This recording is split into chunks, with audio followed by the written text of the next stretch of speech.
다음 단독 보도 이어갑니다. 앞서 보신 대로 계엄군이 철수하지 않았다면 지금까지 알려진 것보다 우선 체포 대상이 훨씬 많았음을 보여주는 내용이 확인됐습니다.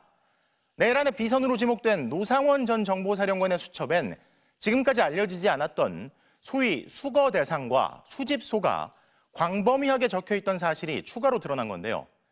이 사람을 물건 취급한 끔찍한 수거 대상엔 정치인 외에도 현직 판사들과 경찰 간부들, 공무원들, 심지어 천주교의 사제들까지 포함됐는데 사살을 피한 이들은 백령도, 연평도 외에도 실미도나 북한 접경지 등에 감금될 예정이었던 걸로 보입니다.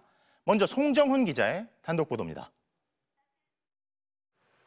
경찰이 압수한 노상원 전 정보사령관의 수첩엔 국회 봉쇄와 북방한계선에서 북의 공격을 유도 같은 비상계엄의 실행 계획은 물론 사살로 보이는 문구가 적혀 있었습니다.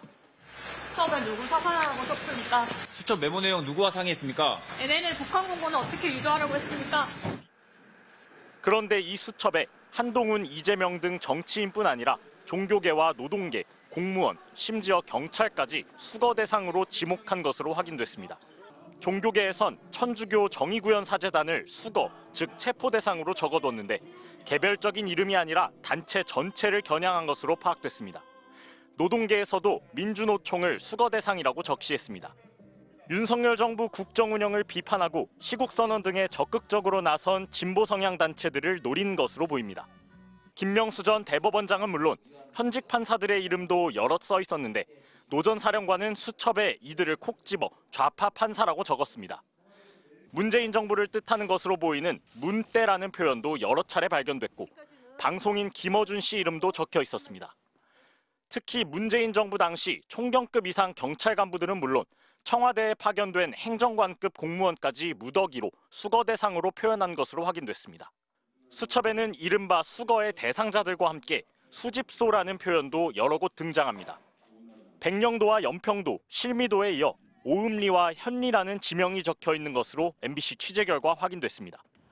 오음리라는 지명은 경기 연천, 강원 화천군 등에, 현리도 강원 양구와 인제 등에 같은 이름을 쓰는 곳이 여럿인데 군부대와 훈련장이 있는 접경 지역을 의미하는 것으로 추정됩니다.